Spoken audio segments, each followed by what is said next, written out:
mighty. Not because you want to, but you have to. Be bold and no time to be bashful. Grab life.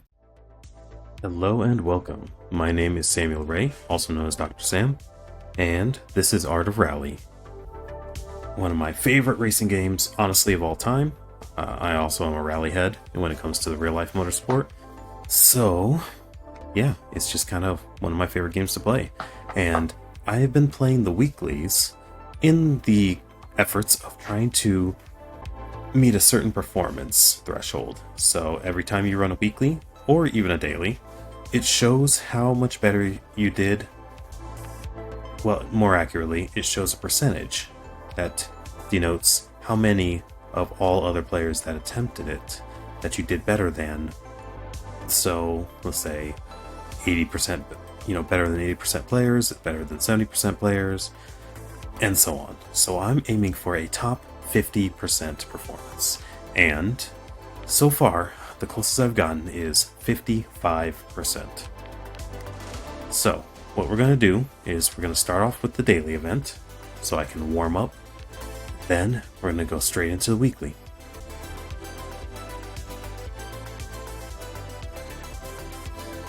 Strandstad reversal.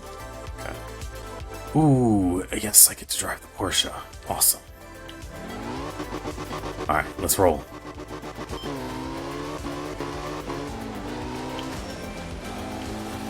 This is one of my favorite cars, I think. I mean, in real life, I love Porsche cars. One of my dream cars would be... Oh god, that was bad. One of my favorites is the Porsche 911 Turbo. Oh god, this is snow. I haven't driven on snow much at all in this game, so I'm not used to this traction. Okay, or lack thereof.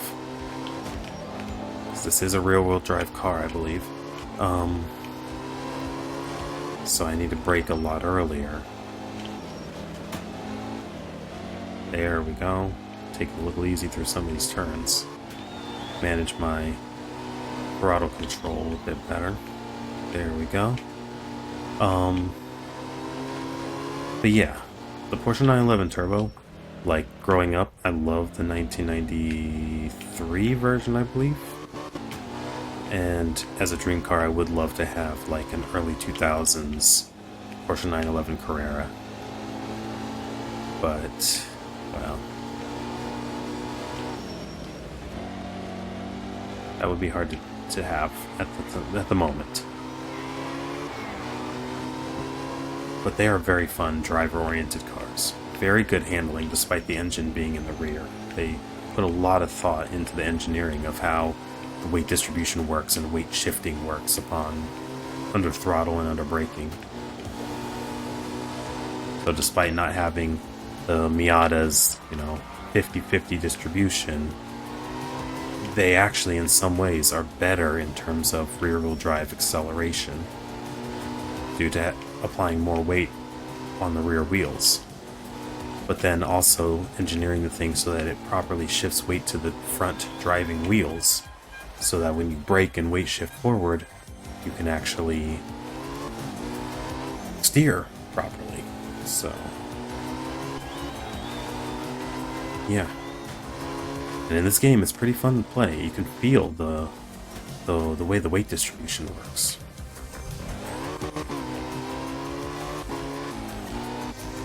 But anyway, actually, I think this is based on one of my favorite. Yeah, this is based on the one of my favorite generations of the Porsche 911 line.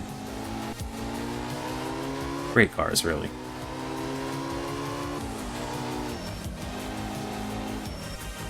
So anyway, do you have a car that you really like? Like, what's one of your favorite cars? And then what's a dream car you would love to have? And then what's that realistic goal car that you could actually work towards owning?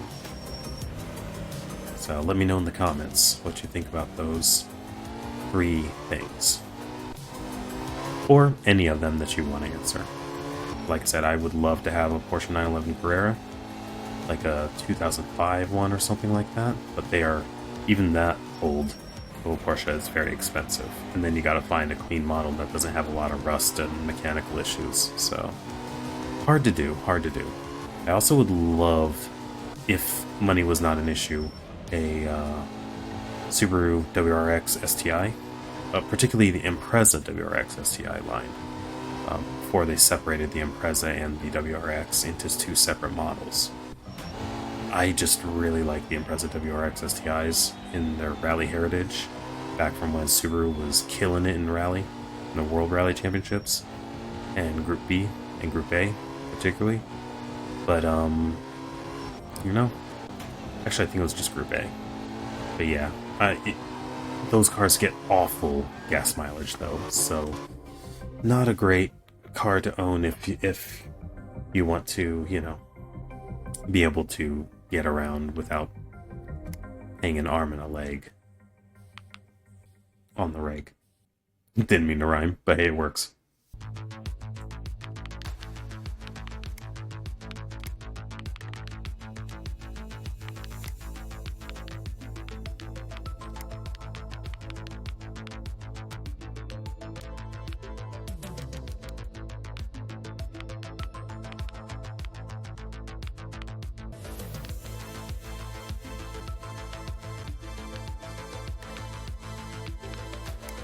Alright, so on to the weekly.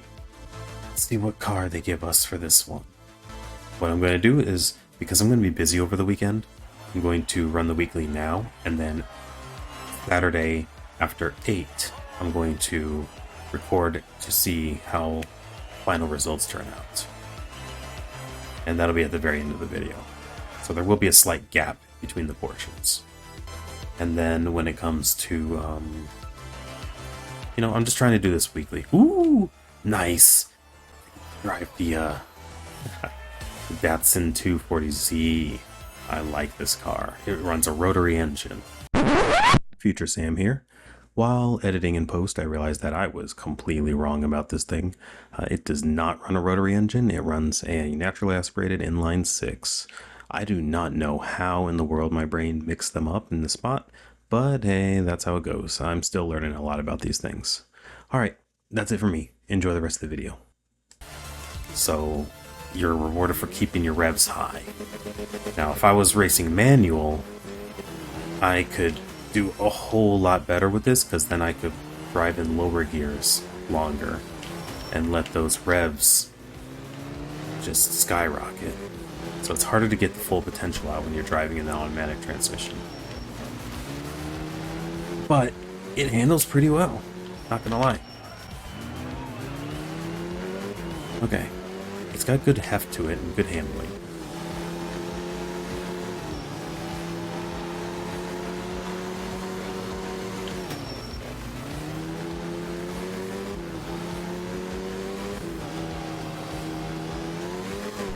Yeah, the lacking low-end torque of a rotary engine, where the power band doesn't really give a lot of torque until the high revs, makes this an easier car to just keep the throttle down on.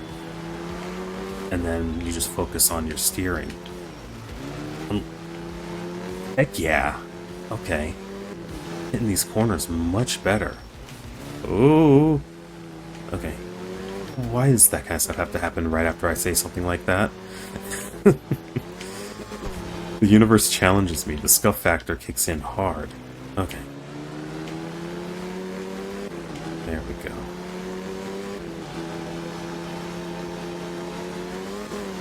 No, no, no! Ah! Oh.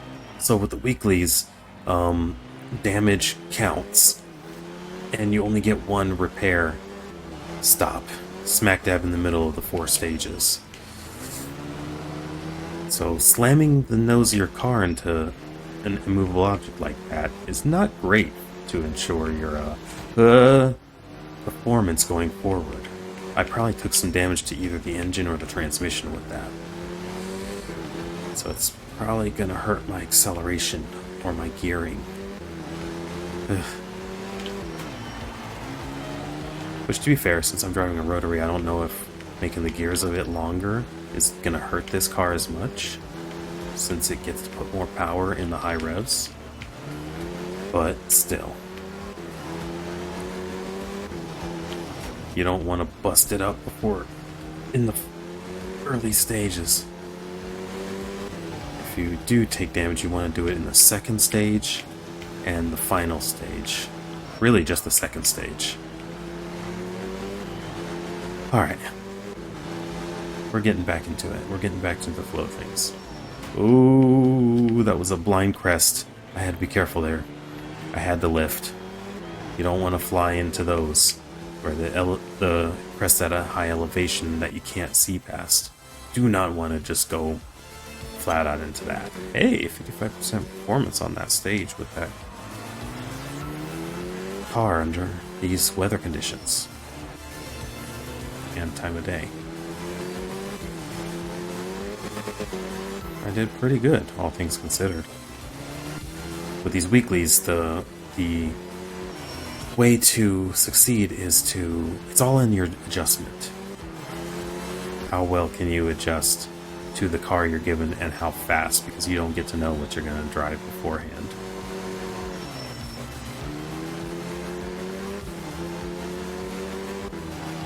So, I guess it helps too that this is one I've driven before in career mode. So I'm already relatively familiar with it.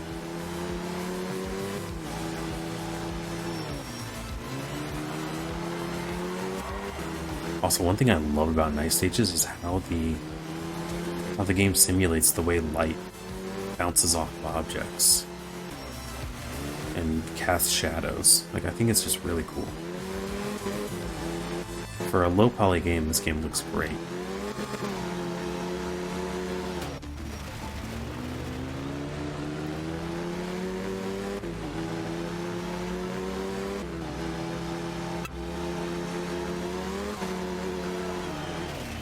Yeah, oh why? I lost control and I couldn't get it back or break my momentum before slamming face first into that. So let's try not to do that in the next stage.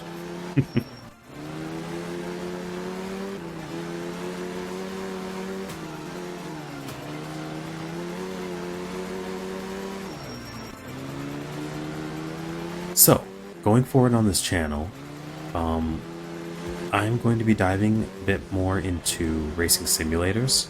So during the summer sale, I managed to... Is it summer sale or was it the spring sale? I think it was the spring sale on Steam at the end of spring. Or no, it was the Steam summer sale. Never mind. I managed to grab me Automobilista 2 for super cheap. I think it was like $4. And then I nabbed myself s-factorsam Competizione, which is like the premier GT3 racing game, which currently I kind of find GT3s boring to watch, but maybe my mind will change once I actually try driving them in the simulator. So we've got a Competizione, and I know that both are actually supported by Low Fuel Motorsport, the like third-party pseudo-ranked seasons and matchmaking and all that. So I'm going to give a try at that, and then in Automobilista 2, there's 2 different career mode companion apps to provide a career mode experience, since the game itself doesn't have a career mode yet, although the developers have promised a career mode. So I'm going to try those out, see which one I like more. One of which simulates the other racers, so it makes it feel more like a real-life career, where you're not the main character, so to speak. You actually have to work your way up in things in the different race seasons. And Automobilista 2, I've heard, has some of the best CPU racer AI in the genre, so I'm really looking forward to trying that out. And then I want to play more Forza Motorsport, which, despite what a lot of people like to say, is actually a really fun game as a simcade. You know, kind of the perfect middle ground in the same space as occupying the same space as Gran Turismo. It's actually really fun, and I think a better game now than it was at launch, which I fortunately didn't play it at launch. I was not part of that experience. I got it just late last year, I think it was, or early this year, so I only know it in its current, more completed state and more refined state. So, I want to play more of that, and it has well-populated daily, or like daily, weekly, seasonal, whatever kind of races, and very good support for my steering wheel with it's a Logitech G923 with True Force. It has True Force, and man, the force feedback feels really good in that compared to some of the other games I've tried that don't have True Force. Same for Automobilista 2, it has True Force compatibility, and so does s-factorsam Competizione, so that's why I'm kind of leaning into those games right now, because they're the ones that give the best experience with the hardware I currently have. So we're going to definitely dive a bit more into those in my content going forward, and continue trying in this game to hit those weeklies and try to get that 50% performance, that top 50% performance in a weekly. And then yeah. Oh, and then I'm also trying to see if I can work out a stream schedule, because I do miss streaming. Honestly, I enjoyed streaming the most, so I'm considering streaming, multi-streaming, where I'll do vertical stream here on YouTube, and then horizontal on Twitch, and then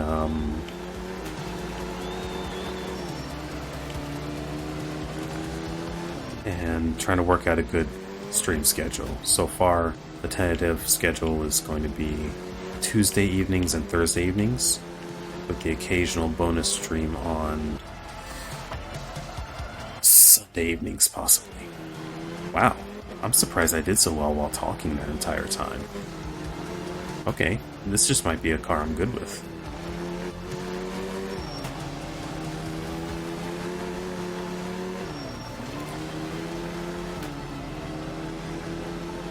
But yeah, so I definitely would appreciate if you do all that YouTube stuff, like and subscribe. That they're completely free, and they give me so much more support than you'll ever know. Very appreciated, and it's only with support of viewers like you that I can continue doing this, because honestly, if I can't make any kind of progress this next however long that I give this a good honest push, I may not be able to continue making content for very much longer. I definitely won't be able to go on to trying to do bigger and better content. It's all really dependent on your support and in helping me grow.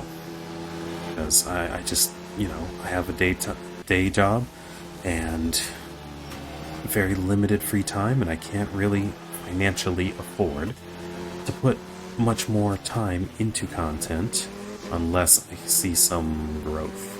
And unfortunately, that's just the reality of my life right now, is I cannot afford, I do not have the luxury of a bunch of free time to sink into this unpaid or without any growth. Since I have a wife to provide for right now while we're going through the immigration process for her, she is from the Philippines, and other such obligations with family and married life and whatnot. So, I just don't have as much free time as when I was single. So now I'm going to need to really tightly allocate my time in order to be able to continue doing content creation, which is why my wife and I are working on creating a very structured weekly schedule so I can fit some streaming back in and, still have time for all the frankly more important things that I have to prioritize. And so, if you want to support and see me continue making content and possibly growing and doing even better content, then, I look forward to seeing your support in the likes and subscribes. And comments, and just overall, oh wow, I'm surprised I didn't take any damage from that headfirst slam, so I wasn't going fast enough to do that. All I need to do is clean the car, which reduces drag. Heck yeah. Okay, let's get back into this then. This is tarmac, so it's time to full send it. This is where we need to just go pedal to the metal. Put to the floor. Really make use of that rotor engine's high revving power. Whoa! Don't overdo it though, come on now. Ooh. Bones? Oh, never mind. It's a dirt. Not dirt, gravel. Okay, so we may not be able to send it as well as on tarmac, but gravel is still the second best. Ooh! Holy whoa! Well, that's a reset and 5-second penalty, plus the time it takes to get back up to speed. Yikes. Right as I said that, of course. Okay.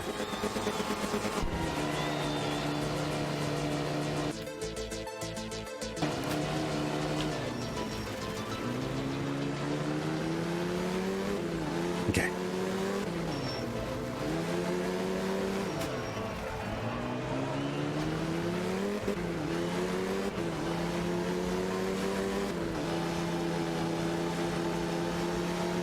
Alright, here's a good one to just go flat out.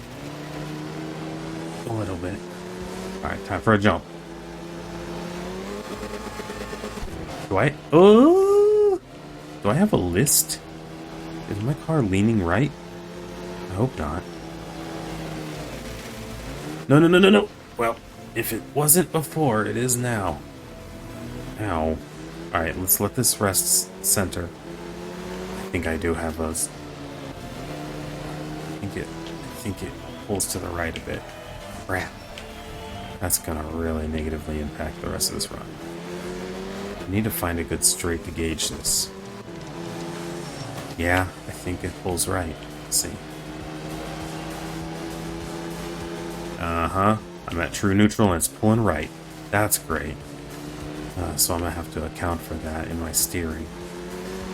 Which is not as easy to do on a controller as it is on a steering wheel. You just have to change on a steering wheel where your hand placement is. Okay, that's fine. Oh man, I was hoping it would stop at a 360 spin. Come on.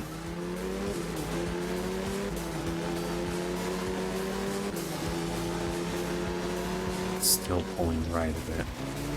Not great.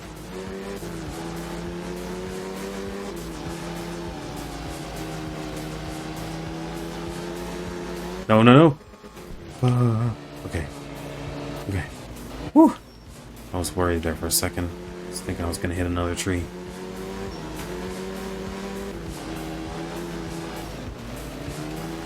No. Crap. Okay, fine. Give me close to a 360 so I can just keep going.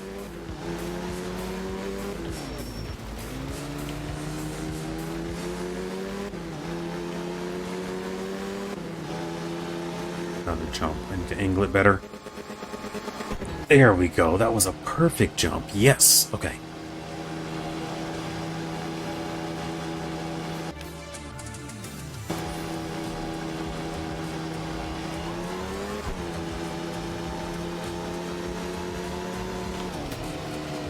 Whoa! That was a bad cut. Holy whoa. Dang it.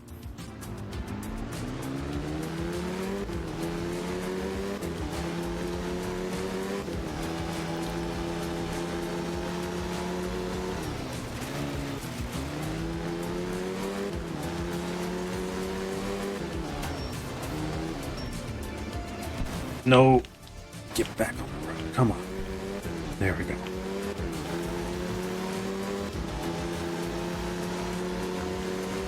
Man, this is just me, or is the pull to the right getting worse?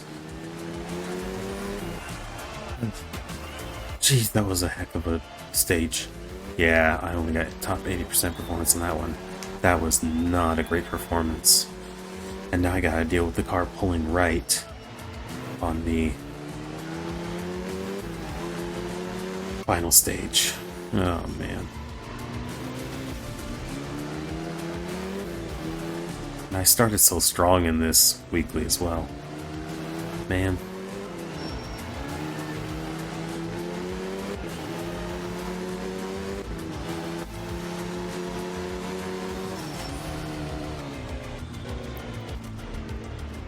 I was hoping that I was gonna come back to let my wheels get back on my tires, but unfortunately, I skid on the right side, which messed with the alignment. Which is why it pulls to the right now. From that point on.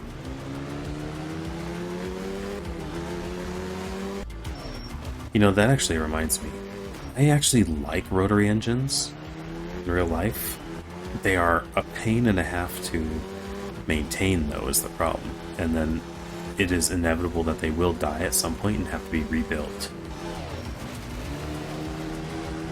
Unfortunately, they don't have the longevity that the engines from like Toyota and Honda have, at least their older ones. So, unfortunately, rotaries, while they're really cool for performance cars, the way that they have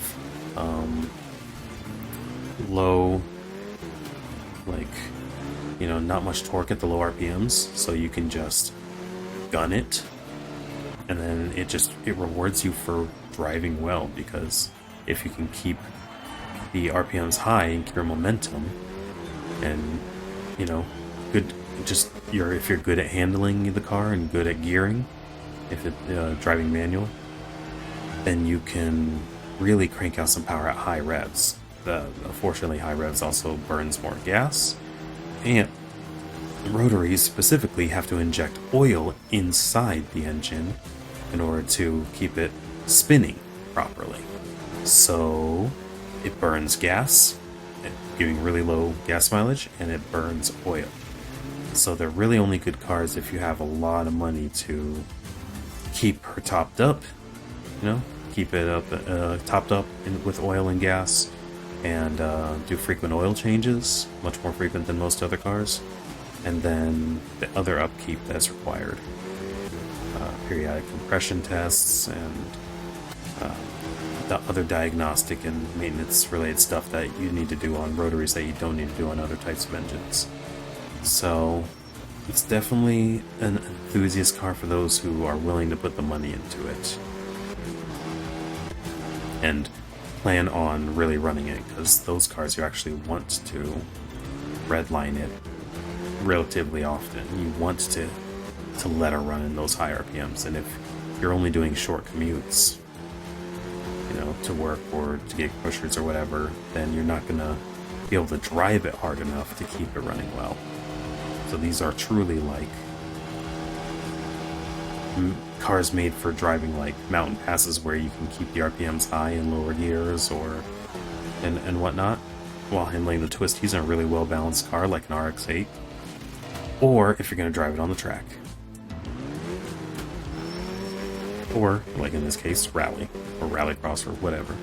If you're going to drive it hard and you have the money for the gas and oil, that doing so obviously burns, then it's a great car to have. But for someone like me, I'm probably never going to be able to afford to own a rotary. At least until I'm older, and at that point, if I'm going to spend money on a rotary, I probably would rather buy a Porsche. Get a 911 Carrera, and that'll get much more better gas mileage and have more low-end torque and just be a similarly enjoyable, still be an enjoyable driving experience. Alright, so we got gravel and rain, but it is a shorter stage than that previous one, so we're going to be careful pushing it, because unfortunately, rain means less traction.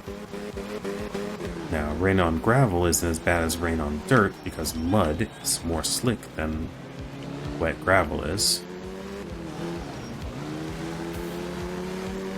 And I would venture to say wet tarmac is actually worse than wet gravel, because at least, realistically speaking, water kind of rests in the gravel, right, in the spaces and stuff, whereas on tarmac it just sits, pools, and puddles up on the outside with the greater consistency and creates water slicks, right?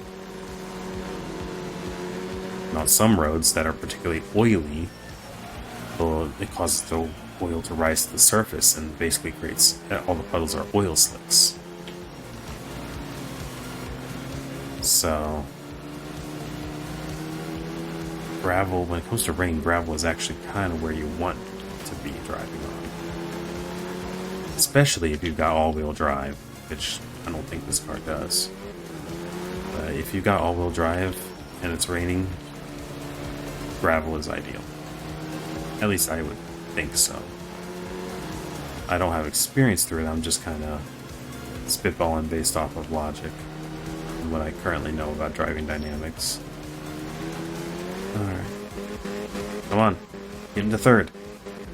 Thank you.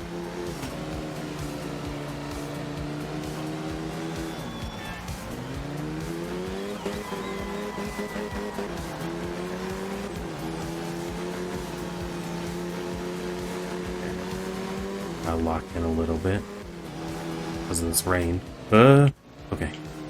Unsettled the car just a smidgen.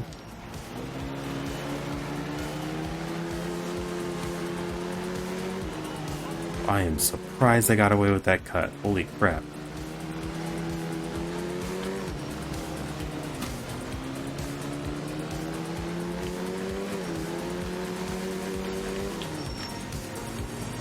Okay, that was an okay inertia drift. Not the best, but it got the job done. Nope, that was a bad spot to inertia drift like I just did. Ah! Okay. Come on. Get up in the gears. Thank you. Let's put the power down. Oh, never mind. That was a bad spot to put the power down. Okay. Whew. Wobbly.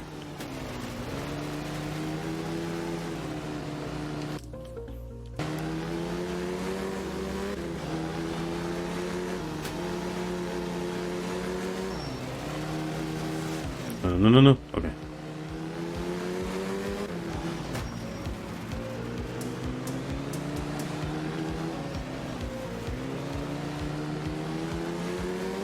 Okay, can we get out of these twisties so I can actually put some power down? No, of course not.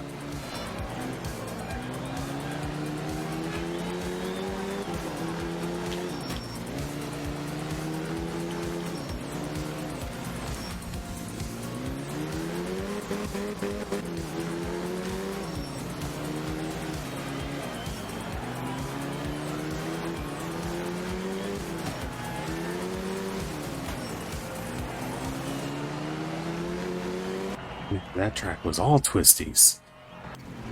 65%, not too bad. Could have been better, could have been better.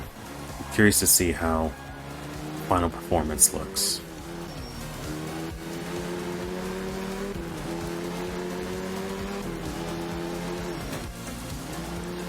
Fortunately, there were so many twisties I never actually really felt the pull to the right.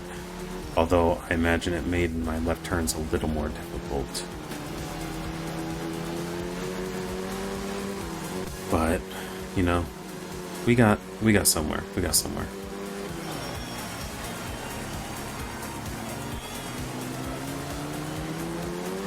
But yeah, so if you made it this far in the video, I appreciate you getting here. Honestly, watch time is something that YouTubers need as well. So watching through to the end is another big way of supporting us. Clicking off of videos fast actually kind of hurts us in terms of the YouTube algorithm. It actually tells the YouTube algorithm not to share our videos with other people. So if you made it this far, I really appreciate you. And even if you just put it in the background and put it on the side.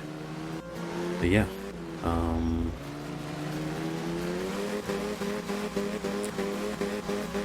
I'm really trying to kind of keep this consistent, and it helps that I'm also doing this for myself, trying to challenge myself to get a top 50% performance in this game. Gives me a goal to work towards, right?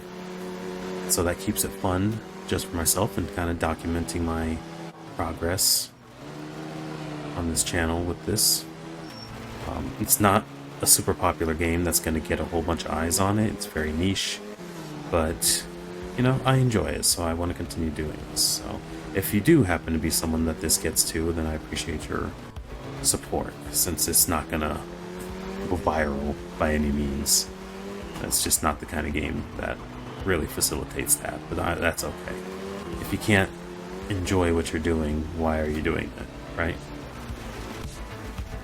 It's not like it's my job where I make money, even if it drives me crazy sometimes, you know. That's fine, it's my job.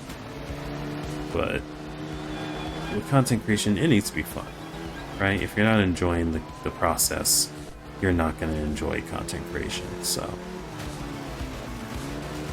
that's just a little nugget of wisdom there from someone who's been doing this consistently for almost 4 years now, and with very glacial, you know, slow, sometimes non-existent, to be honest, to just be frank, but very slow growth. You got to enjoy it. If you don't, you're going to lose the passion, and I've struggled with that a little bit over the last, I would say, year, where I kind of been losing that enjoyment, and that's part of why I want to get back into streaming. Streaming is a lot of fun, you know. I kind of treat it like I'm recording a YouTube video when there's nobody in chat, and then when there is somebody in chat, that's when it gets really fun. Just that real-time interaction is where I think my strengths really lie. Since I'm not good at doing scripted video content, being off the cuff, you know, it's just where my strength lies. Alright, so that's it for my attempt. So I'm going to put the recording on pause, not on pause, but, you know, on ice, and come back to it Saturday after 8 p.m. and see how my performance measures up against everyone else who attempted it this week. So Saturday 8 p.m. is the reset every week, and the results are finalized. So let's see. I honestly don't have a feeling that this is going to be the one where I hit top 50%, but, you know, never say never. We'll see what happens, and if everyone else kind of struggled in certain places too. Alright, so now it's time to figure out how I did in the weekly moment of truth.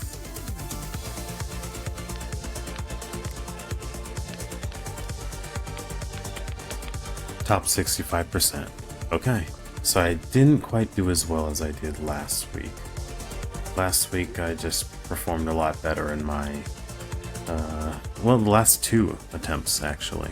So, alright, guess I'm gonna have to stack that up next time. So make sure you do all that good YouTube stuff. That way you can see how this goal of mine progresses. Can I finally make it to a 50%, top 50% performance in a weekly? Stay tuned to find out. Alright, that's it for me. You have a wonderful rest of your day. This has been Samuel Ray, also known as Dr. Sam, and I will see you next time. Later.